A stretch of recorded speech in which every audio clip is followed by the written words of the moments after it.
The battle to lead South Africa's ruling party remains on a knife edge as almost 5,000 delegates began voting in an election that is likely to determine the country's next president and the trajectory of the Rainbow Nation for decades to come. On the third day of the African National Congress's 54th elective conference, the deputy president, Cyril Ramaphosa, appeared to hold a slight advantage over his rival Nkoszana DlaminiZuma, a veteran minister and party stalwart. Voting among the more than 4,700 delegates got off to such a late start Sunday that it was postponed until Monday morning, an ANC official told the press. Ramaphosa, 65, a former trade unionist turned businessman who is seen as the leader of the reformist wing of the ANC, received the endorsement of several senior party officials overnight, and may have gained from a decision to bar more than 300 delegates from voting at the conference following legal challenges. "Let's just say we are quietly optimistic," said one supporter who is a senior ANC official. Few pundits, however, are prepared to predict the result of the poll, which is dominating headlines and news bulletins in the country of 54 million people. The vote has been tarnished by procedural battles, score settling between factions and fears of fraud.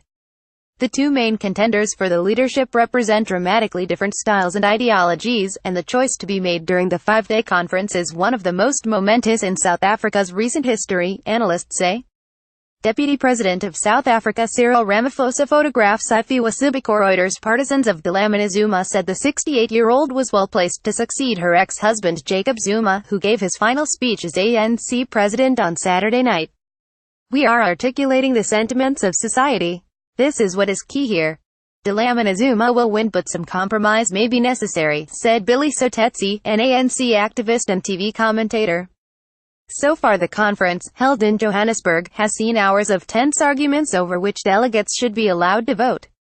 These were resolved by midday on Sunday when Jessie Duarte, the ANC's Deputy Secretary General, told reporters a result would be announced, possibly by Monday morning. Duarte said the party had been extra careful to check the credentials of delegates to avoid potential legal challenges to the result. There are concerns, particularly among Ramaphosa supporters, that attempts may be made to bribe the delegates, who have been sent by ANC branches all over South Africa. Each camp has taken measures to restrict access to loyal delegates. There is so much at stake and the two candidates are so close in the race. Amanda Goose, a politics professor at Stellenbosch University, said last week. Some analysts see the robust exchanges during the run-up to the conference, which on one occasion involved fistfights and furniture, as evidence of more competitive politics in South Africa. Nkoszana DlaminiZuma, former minister and chairwoman of the African Union Commission, photographed Reuters. "It's been a combative, nasty fight, but an open one, and that isn't such a bad thing," said Anthony Butler, professor of political science at the University of Cape Town. Zuma has led the ANC since 2007 and has been South Africa's president since 2009. His tenure in both posts has been controversial, with a series of major corruption scandals undermining the image and legitimacy of the party that led South Africans to freedom in 1994 and has ruled ever since. The next general election is scheduled for 2019, but Zuma may be forced to step down within months. In a speech to the conference on Saturday night, the 75-year-old former political prisoner blamed his many opponents inside and outside the party for the deep problems it currently faces. Among his critics is COSATU, a powerful federation of trade unions that has been part of an alliance with the ANC since the last days of the apartheid regime.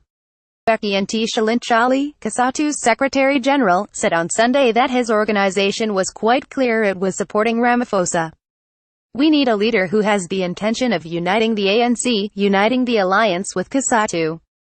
We need a leader who will say the alliance is important," Nkoszana said. There are concerns that DlaminiZuma will protect her ex-husband from any prosecution if she is elected to lead the ANC and then becomes president. The ANC still dominates the political landscape in South Africa, but its popularity has been hit by a failure to fulfill expectations that it would transform the lives of the country's poor.